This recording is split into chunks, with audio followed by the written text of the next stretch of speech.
लग्न न करताच मुलीला घरात ठेवले, मग नवऱ्याने आणि सासूने शेतामध्ये कापुरले. कारण ऐकूनच हादराल. तो एक ऊसतोड कामगार होता. पोटासाठी त्याला भटकावे लागत असे. पत्नीच्या मृत्यूनंतर आपल्या मुलांची आबाळ होऊ नये म्हणून मुलाला भावाकडे तर मुलीला पुणे येथील एका नातेवाईकाच्याकडे ठेवलेले होते. ती मुलगी 18 वर्षाची झाली आणि त्या नातेवाईकाच्या पत्नीबरोबर एका कंपनीमध्ये कामास जाऊ लागली. तारुण्याच्या जोशामध्ये कंपनीतीलच एका मुलाच्या प्रेमामध्ये पडले. दोघांनी विवाह करायचे ठरवले आणि कंपनीतील काम सोडून ते आपल्या मूळ गावी परत आले. त्यांनी विवाह केला नसला तरी पती पत्नीप्रमाणे संसार करू लागले. संसार मांडला तरी पोट भरणे आवश्यक होते. पुण्यामध्ये कंपनीत कामाला असले तरी या ठिकाणी ऊस तोडीशिवाय इतर काम जमणारे नव्हते. त्या मुलीला ऊस तोड जमत नव्हते. या कारणावरून घरामध्ये मुलीच्या आईचे आणि त्या मुलीचे भांडण होऊ लागले. यामध्ये तिने गळफास घेऊन आत्महत्या केली. प्रकरण आपल्यावर चांगलेच शेकणार म्हटल्यावर आई आणि मुलाने मृतदेहाची विल्हेवाट लावली. स्वतः काही केले नसले तरी एका मुलीचा छळ केल्याप्रकरणी आणि तिने आत्महत्या केल्याप्रकरणी आई आणि मुलावर गुन्हा दाखल झाला आहे. या धक्कादायक घटनेचा सविस्तर वृत्तांत पुढे पाहण्याअगोदर जर तुम्ही या चॅनेलवर जर नवीन असाल तर प्लीज आपल्या ह्या मराठी चॅनेलला नक्की सबस्क्राईब करा. दिनांक 29 जानेवारी 2026 रोजीचा तो दिवस सोलापूर जिल्ह्यातील बार्शी तालुक्यामध्ये असणाऱ्या तुर्कपिंपी या गावातील एक शेतकरी कामानिमित्त निघाला असताना एका पडीक शेताजवळ आला. तो आपल्याच नादात जात असताना त्याचे लक्ष त्या पडीक शेताकडे गेले. कुणा एका शेजाऱ्याच्या शेतामध्ये पीक नसल्याने ते पडीक होते. त्याबद्दल विचार करतच तो जात असताना त्या शेतात काहीतरी मानवी अवयव पडल्यासारखे दिसले. कुणाचा मृतदेह दिसल्याने त्याने जवळ जाऊन पाहिले असता एका तरुणीचा तो मृतदेह होता. पण त्या मृतकाचे सगळे अवयव त्या ठिकाणी दिसून येत नव्हते. मृतदेह कुजलेला होता. त्याचे काही अवयव कुत्र्यांनी खाल्ल्यासारखे होते. त्या शेतकऱ्याने ताबडतोब ही माहिती पोलीस पाटील हनुमंत लाळे यांना देण्यात आली. ते ताबडतोब त्या ठिकाणी दाखल झाले. मृतदेहाची पाहणी केली आणि ही गंभीर बाब असल्याने त्यांनी या घटनेची माहिती बार्शी तालुका पोलीस ठाण्याला कळवली. माहिती मिळताच सहाय्यक पोलीस निरीक्षक दिलीप ढेरे हे आपले सहकारी उपनिरीक्षक बालाजी वळसने, हेड कॉन्स्टेबल अमित घाडगे, धनराज केकान, उत्तम चौधरी यांना बरोबर घेऊन घटनास्थळी दाखल झाले. पोलिसांनी घटनास्थळाची आणि मृतदेहाची पाहणी केली. सदर मृतकाचे वय साधारणपणे 18 ते 20 वर्षाचे वाटत होते. मृतदेह कुजलेला होता. काही भाग नसल्याचे तो मृतदेह कुत्र्यांनी खाल्ला असावा असा पोलिसांचा अंदाज होता. हा घातपातच असावा असे पोलिसांचे म्हणणे होते. पंचनामा केल्यानंतर फोटो काढण्यात आले. घटनास्थळाची पाहणी केली. मृतकाच्या अंगावर तपकिरी रंगाची लेगिन आणि मोरपंखी रंगाचा कुर्ता होता. दोन्ही पायामध्ये पैंजण होते. तरुणीचा चेहराच गायब असल्याने ओळख पटणे कठीण होते आणि ओळख पटली तरच पुढील तपास सुकर होणार होता. सहाय्यक पोलीस निरीक्षक ढेरे यांनी हा तपास उपनिरीक्षक बालाजी वळसने यांच्याकडे सोपवल्यानंतर पुढील कामाला सुरुवात झाली. घटनास्थळी कोणताच पुरावा मिळाला नसल्यामुळे बार्शी आणि परिसरामध्ये कोणी तरुणी बेपत्ता आहे का याचा शोध घ्यायला सुरुवात केली. तेव्हा असे समजून आले की मूळचा टाकळी कुंभकर्णी, तालुका परभणी, जिल्हा बीड येथील ऊस कामगार असणारा 40 वर्षांचा इसम पूरभावी वामनराव गाडवे याची मुलगी अश्विनी वय वर्षे 18 ही काही महिन्यांपासून बेपत्ता आहे. तो इसम सध्या वरवटे, तालुका मोहोळ, जिल्हा सोलापूर या ठिकाणी राहत होता. ही माहिती मिळाल्यानंतर पोलीस वरवटे गावात गेले. तेथे पूरभावीची भेट घेऊन चौकशी केली. तेव्हा त्याने सांगितले की 6 महिन्यांपासून आपली मुलगी बेपत्ता आहे. पोलिसांनी त्याला सापडलेल्या मृतदेहाचे फोटो दाखवले. फोटोतील मृतकाचे पैंजण पाहिल्यानंतर त्याने सांगितले की असेच पैंजण मी माझ्या मुलीसाठी खरेदी केले होते. मृतकाशी पुसटशी ओळख पटू लागलेली होती. पण तो मृतदेह अश्विनीचा असल्याची खात्रीलायक माहिती नसली तरी तो मृतदेह तिचाच असावा असा पोलिसांनी अंदाज बांधला आणि पुढील तपास त्या दिशेने करायला सुरुवात केली. पोलिसांनी पूर्वभावी यांच्याकडे अधिक चौकशी केली तेव्हा त्यांनी सांगितले की माझ्या पत्नीचे 2018 साली निधन झाले आहे। त्यावेळी मुले लहान होते म्हणून मुलगा वैभव सध्याचे वय 15 याला भाऊ गजानन गाडवे याच्याकडे ठेवले होते, तर मुलगी अश्विनी वय वर्षे 18 हिला नातेवाईक साहेबराव शेषराव थोरात यांच्याकडे ठेवले होते। साहेबराव हे मूळचे बीड जिल्ह्यातील परळी तालुक्यात असणाऱ्या कावळ्याची वाडी येथील, पण सध्या ते जातेगाव पाट डोकेवस्ते शिक्रापूर तालुका शिरूर जिल्हा पुणे या ठिकाणी राहतात। साहेबराव यांची पत्नी आणि मुलगी पूर्वभावी यांची मुलगी अश्विनी या दोघी एका कंपनीमध्ये कामाला जात होत्या। दिनांक 16 जुलै 2025 रोजी साहेबराव थोरात यांचा पूर्वभावी यांना फोन आला। त्यांनी सांगितले की अश्विनी ही कंपनीतून येताना काहीही न सांगता कुठेतरी निघून गेली आहे। ही माहिती समजल्यानंतर अश्विनीच्या पित्याने काही नातेवाईकांच्याकडे चौकशी केली, पण अश्विनी काही मिळून आली नव्हती। तिचा मूळ गावी म्हणजे टाकळी कुंभकर्णी येथेही शोध घेतला, पण अश्विनीचा पत्ता लागत नव्हता।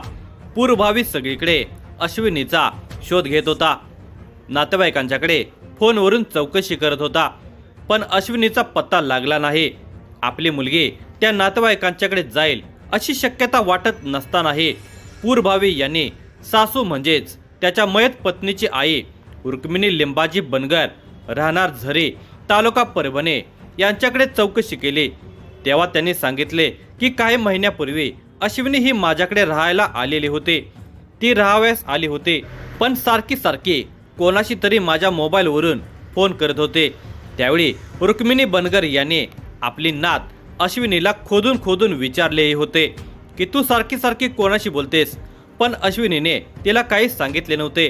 ही बाब रुक्मिणी बनगर यांच्याकडून पूर्वभावी यांना समजताच त्यांनी ज्या फोन नंबरवरती फोन करत होते तो फोन नंबर तुमच्याकडे असल्यास तुम्ही मला द्याल का असे विचारले।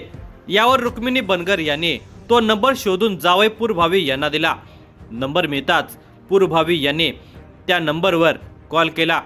पलीकडील व्यक्तीने तो कॉल रिसीव्ह केला असता त्याला त्याचे नाव गाव विचारले तेव्हा त्याने आपले नाव अभिषेक बांगर राहणार बीड असे सांगितले। अभिषेक बांगर याच्याकडे अश्विनीबाबत चौकशी केली असता त्याने सांगितले की मी काम सोडून 4 ते 5 महिने झाले असून सध्या मी गावाकडे आहे, पण त्या अश्विनीबाबत काहीही सांगितले नाही। या घटनेला 3 महिने उलटून गेल्यानंतर एके दिवशी अश्विनीचे वडील पूर्वभावी यांना फोन आला। तिने सांगितले की माझे अभिषेक बांगर याच्यावर प्रेम आहे म्हणून मी स्वखुशीने त्याच्याकडे राहायला आले आहे। सध्या मी आणि अभिषेक हे बार्शी तालुक्यामध्ये ऊस तोडीसाठी आलो आहोत। कित्येक दिवस गायब असलेल्या आपल्या मुलीचा फोन आल्याने पूर्वभावी यांना धीर आला आणि तिला भेटायला घरी ये असे सांगितले। त्यावर अश्विनीनेही होकार दिला, मात्र ती आलीच नाही। आता त्याच्या मृतदेहाचे फोटो आणि तिने घातलेले पैंजण पाहून धक्काच बसला आहे असे पूर्वभावी यांनी पोलिसांनी केलेल्या चौकशीमध्ये सांगितले आहे। हा मृतदेह तिचाच असावा अशी खात्री पूर्वभावी यांना वाटत होते, म्हणून तिला मारणाऱ्यांचा लवकरात लवकर शोध घ्यावा, म्हणजे आपल्या मुलीबाबत नेमके काय घडले हे समजून येईल असे पूर्वभावी यांनी पोलिसांना सांगितले। पोलिसांनी केलेल्या चौकशीमध्ये अभिषेक बांगर याचे नाव पुढे आल्याने त्यांनी त्याला ताब्यात घेण्याचे ठरवले। पोलिसांनी पूर्वभावीकडून त्याचा मोबाईल नंबर घेतला आणि त्याला फोन केला असता त्याने आपण बार्शी तालुक्यामध्ये ऊसतोड करण्यासाठी आलो आहे असे सांगितले। पोलीस त्या ठिकाणी गेले आणि अभिषेक बांगर याला ताब्यात घेतले। अभिषेक बांगरकडे पोलिसांनी अश्विनीबाबत चौकशी केली असता तो घाबरून गेला। पोलिसांनी त्याला बोलते केले तेव्हा त्याने अश्विनीने खोपात गळफास घेऊन आत्महत्या केली होती, पण हे प्रकरण आपल्या अंगलट येईल म्हणून मी आणि माझी आई सोजराबाई मिळून तिचा मृतदेह एका पडीत शेतात पुरला।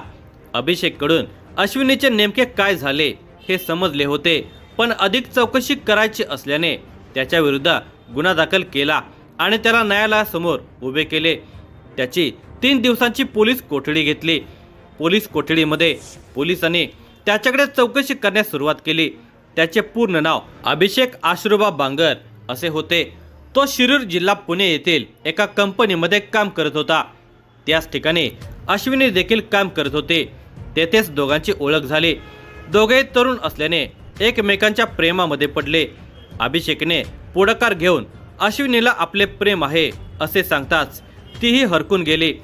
तिने त्याला प्रतिसाद दिला.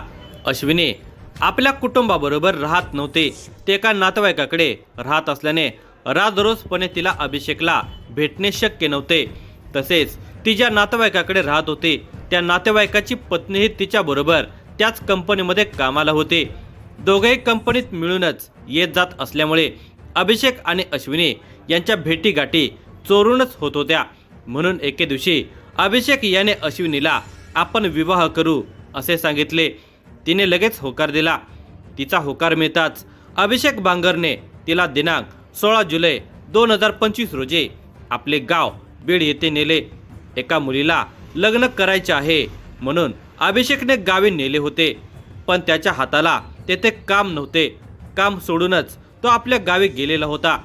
पोट भरण्यासाठी अभिषेक आणि त्याची आई सोदराबाई हे ऊसतोड करत होते, पण अश्विनीला हे काम जमत नव्हते आणि स्वयंपाकही येत नव्हता. या कारणावरून अश्विनी आणि अभिषेकची आई यांच्यामध्ये नेहमी भांडणे होत असत. अभिषेक हा दोघांनाही समजावून सांगत भांडण मिटवत होता. दोघांनी मात्र अजूनही विवाह केलेला नव्हता. तरीही ते दोघे पती पत्नी सारखे राहत होते. आता ते बार्शी तालुक्यात ऊस तोडीसाठी आले होते. दिनांक 13 जानेवारी 2026 रोजी अश्विनी बरोबर आई सोदराबाईचे भांडण झाले. तिला ऊसतोड करता येत नाही, स्वयंपाकही करता येत नाही. याच कारणावरून हे भांडण झालेले होते. या भांडणाच्या कटकटीमुळे अभिषेक हा रात्री बैलगाडीमध्ये जाऊन झोपला. आई एका खोपीत तर अश्विनी दुसऱ्या खोपीत जाऊन झोपली. दुसऱ्या दिवशी सोदराबाईला पहाटे 4 वाजता जाग आली.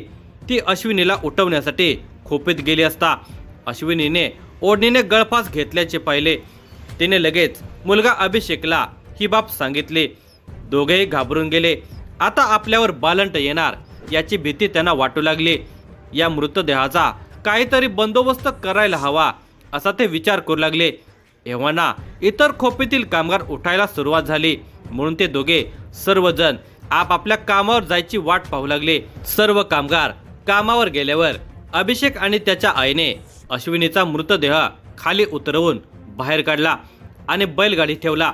ती बैलगाडी तुर्क पिंपरी येथील पडीक शेतामध्ये नेली. तेथे खड्डा खोदून तिचा मृतदेह पुरला. अभिषेकने पोलिसांना एका दमामध्ये सर्व काही सांगून टाकले. अश्विनीचे प्रकरण आपल्या अंगावर येईल म्हणून त्यांनी हा सारा खाटाटोप केल्याचे सांगितले. पोलिसांनी अश्विनीजवळ राहणाऱ्या आणि इतर ऊसतोड कामगारांकडे चौकशी केली असता त्याने अश्विनी आणि सोदराबाई यांच्यामध्ये नेहमी भांडण होत असल्याचे सांगितले. या चौकशीमध्ये तिचा शारीरिक आणि मानसिक छळ केल्याचे दिसून आल्यामुळे पोलिसांनी अश्विनी पूरभावी गाडवे वय वर्षे 18 हिच्या मृत्यू प्रकरणी तिचा प्रियकर अभिषेक आश्रुबा बांगर वय वर्षे 20 आणि त्याची आई सोदराबाई वय वर्षे 40 राहणार मुंडेवाडी तालुका केज जिल्हा बीड या दोघांविरुद्ध बार्शी तालुका पोलीस ठाण्यामध्ये गुन्हा दाखल केला. पोलिसांनी दोघांनाही अटक केली. या प्रकरणाचा तपास पोलीस अधीक्षक अतुल कुलकर्णी, अप्पर पोलीस अधीक्षक प्रीतम यावलकर, उपविभागीय पोलीस अधिकारी अशोक सायकर यांच्या मार्गदर्शनाखाली सहाय्यक पोलीस निरीक्षक दिलीप ढेरे, उपनिरीक्षक बालाजी वळसने, हेड कॉन्स्टेबल अमित घाडगे, उत्तम चौधरी, धनराज केकान, राजेंद्र कांबळे